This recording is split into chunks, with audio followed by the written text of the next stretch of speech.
Shalom, saudara yang diberkati dalam nama Tuhan Yesus. Damai sejahtera Allah menyertai kita semua. Di hari yang indah ini, saya akan membagikan sedikit firman Tuhan untuk memberkati kita semua di dalam Mazmur 1. Mazmur 1, ayatnya yang pertama sampai ayatnya yang ke-6. Berbahagialah orang yang tidak berjalan menurut nasihat orang fasik, yang tidak berdiri di jalan orang berdosa, dan yang tidak duduk dalam kumpulan pencemooh, tapi yang kesukaan ialah Taurat Tuhan, dan yang merenungkan Taurat itu siang dan malam. Ia seperti pohon yang ditanam di tepi aliran air, yang menghasilkan buahnya pada musimnya, dan yang tidak layu daunnya, apa saja yang diperbuatnya berhasil. Bukan demikian orang fasik, mereka seperti sekam yang ditiup angin. Sebab itu orang fasik tidak akan tahan dalam penghakiman, begitu pula orang berdosa dalam perkumpulan orang benar. Sebab Tuhan mengenal jalan orang benar, tapi jalan orang fasik menuju kebinasaan. Di sini ada dua kelompok, yaitu jalan orang benar dan jalan orang fasik. Di hari yang indah ini saya mengatakan bahwa kita adalah orang-orang di jalan yang benar. Kita harus berjalan di jalan yang benar. Jalan benar itu yang bagaimana? Jalan yang benar adalah menurut firman Tuhan. Jalan yang benar adalah jalan menuju kehidupan yang kekal. Jalan yang benar hanya satu, lewat salib Yesus. Tapi kalau jalan menuju kebinasaan, orang fasik, mereka mengikuti hawa nafsu mereka, keinginan duniawi mereka. Mereka tidak menuruti Allah. Itulah jalan orang fasik.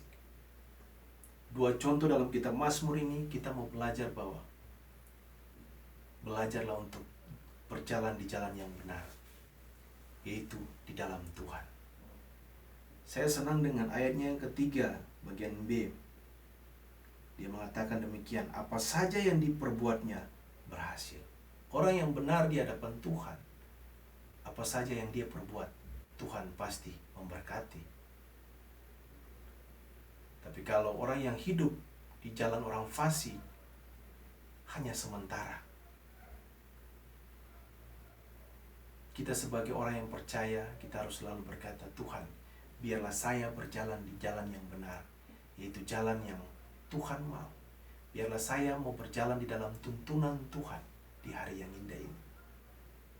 Kita seperti orang-orang yang ditanam di tepi aliran air. Saya percaya bahwa jalan orang benar akan membawa kita kepada keselamatan. Jalan orang fasik akan membawa kita kepada kebinasaan. Jangan pernah saudara jalan di jalan orang fasik, tapi berjalanlah di jalan yang benar. Dalam kondisi sekarang saya mengatakan bahwa berjalan di dalam jalan yang benar sangat sulit, sangat susah. Kenapa? Karena makin kedatangan Tuhan semakin dekat, iblis tidak pernah tinggal diam. Dia akan mencari berbagai macam cara untuk menjauhkan saudara dari jalan yang benar itu.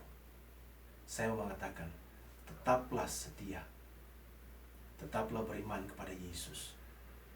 Biarpun ada tantangan, ada persoalan, berjalanlah di jalan yang benar, yaitu firman Tuhan. Bersama dengan firman. Karena firman ini akan menuntun hidup kita. Berharaplah kepada Yesus. Jangan berharap kepada manusia. Kalau berharap kepada manusia nanti kita kecewa. Berharaplah kepada Tuhan. Kalau kita berharap kepada Tuhan, berlutut berdoa, berserah kepada Yesus, kita akan melihat hari-hari hidup kita penuh dengan sukacita.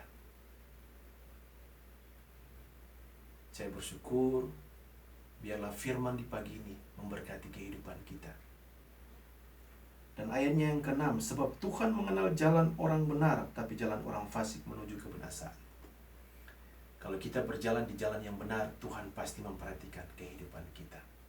Tapi kalau kita berjalan di dalam jalan orang fasik, saya percaya kita akan menuju kepada kebinasaan. Jadi biarlah firman Tuhan ini boleh mengingatkan kita kembali supaya kita berjalan di jalan yang benar, yaitu jalannya Kristus. Hiduplah menurut firman Tuhan. Jangan hidup menurut nasihat orang fasik, hiduplah menurut firman. Kalau kita hidup menurut firman, ayatnya yang ketiga B sudah jelas, apa yang diperbuatnya berhasil. Tuhan akan memberkati orang-orang yang jalan di jalan yang benar, bukan di jalan orang fasik. Biarlah firman di hari yang indah ini boleh memberkati kita, dan biarlah kita berjalan di jalan yang benar bersama dengan firman-Nya. Tuhan Yesus memberkati.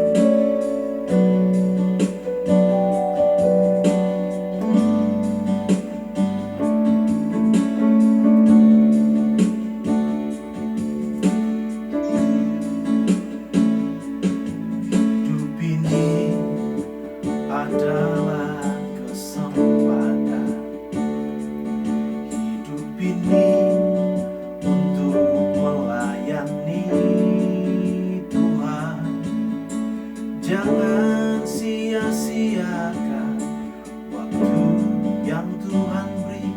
Hidup ini sudah jadi berkat. Hidup ini adalah kesempatan. Hidup ini untuk melayani Tuhan. Jangan sia-siakan waktu yang Tuhan beri. Hidup ini sudah jadi berkat. Oh Tuhan, pakailah hidupku selagi aku masih kuat. Bila saatnya nanti ku tak berdaya lagi, hidup ini sudah jadi berkat. Oh Tuhan, pakailah hidupku selagi aku masih kuat. Bila saatnya nanti ku tak berdaya lagi, hidup ini sudah jadi berkat. Oh Tuhan, pakailah hidupku selagi aku masih kuat. Bila saatnya nanti ku tak berdaya lagi, hidup ini sudah